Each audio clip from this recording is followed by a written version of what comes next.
لیکن اب اس کے بارے میں مفروضہ جو یہ ہے کہ کس طرح افیکٹ کرتا ہے. پوئٹری پہلے سماج کو افیکٹ کرتی ہے یا سماج پہلے پوئٹری کو افیکٹ کرتا ہے؟ دونوں میں پہلے کون آتا ہے؟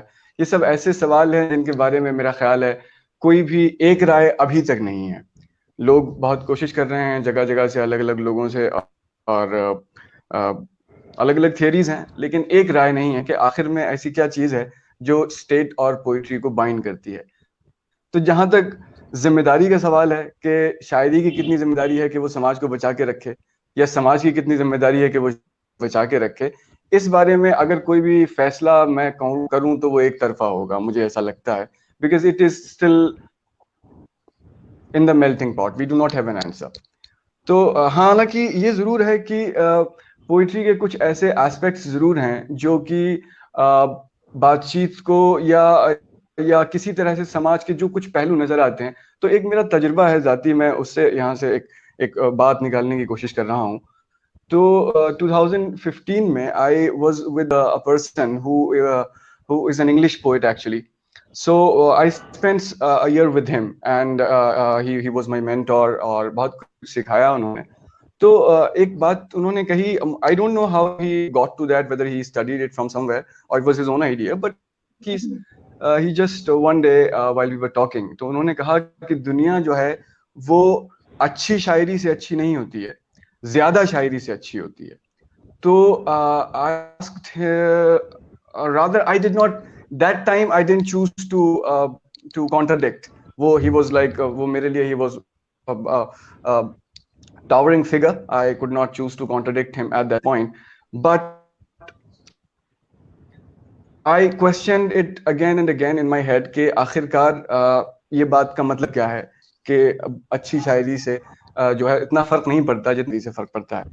تو مجھے ایسا محسوس ہوا کہ شاعری مطالعے کے ذریعے، مشاہدے کے ذریعے، کہ ایک ایسی چیز ہے کہ شاعری کے اندر خاص طور پہ اردو شاعری کا جو ٹریڈیشن ہے، تو اس میں میر کا شعر مجھے یاد آ رہا ہے کہ طرفیں رکھے ہیں ایک شیر، طرفیں رکھے ہیں ایک چار میر، کیا کیا کہا کریں ہیں زبان قلم سے ہم.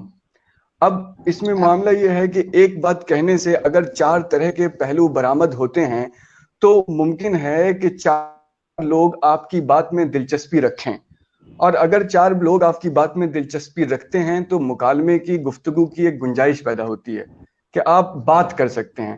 یہ الگ بات ہے کہ آپ اس پہ خفا ہوں، آپ اس پہ محبت برسائیں، جیسا سلوک آپ اس کے ساتھ کریں، یہ الگ بالکل رویہ ہے. لیکن یہ ہے کہ شاعری کے ذریعے یا آرٹ کے ذریعے ایک چیز یہ پیدا ہوتی ہے کہ آپ کے پاس بات کرنے کے لیے ایک موضوع نکل آتا ہے. مثلاً مجھے، جیسے میں ابھی دیکھتا ہوں فیس بک وغیرہ پر، جو ہم لوگ آج کل اپنے آپ کو ایکسپریس کرنے کا زیادہ تر جو ذریعہ ہے وہ سوشل میڈیا پہ استعمال کرتے ہیں. But I have seen plenty of people putting 3 dots، جو وہ لکھنا چاہتے ہیں وہ لکھنے کے بعد 3 dots لکھ دیتے ہیں. اب اس کا کیا مطلب ہے؟ What do you want to say? یعنی کہ آپ یہ کہنا چاہتے ہیں کہ کچھ ایسا ہے جو آپ نے کہہ دیا اور کچھ ایسا ہے جو آپ کے اندر رہ گیا. اگر آپ کو لگتا ہے کہ آپ کے پاس ایسا ٹول ہے کہ آپ وہ کہہ سکتے ہیں جو آپ کو کہنا تھا، تو کہہ کیوں نہیں رہے ہیں؟ الجھن میں کیوں ڈالے رکھتے ہیں لوگوں کو کہ بھائی آپ کچھ کہہ بھی رہے ہیں اور نہیں بھی کہہ رہے ہیں؟ ایسے تھوڑی ہوتا ہے. تو یہ وہ سطح ہیں جن کو سمجھنے کے لیے اور جن کو پرکھنے کے لیے بہت زیادہ مکالمے کی ضرورت ہے، بہت زیادہ بات چیت کی ضرورت ہے، گفتگو کی ضرورت ہے.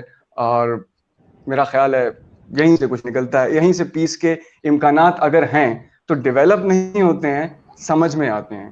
وہ ہیں تو پہلے سے، we can not reinvent it, it has been discovered. We know what peace is, we just need to mend ourselves. That's what I would like to say.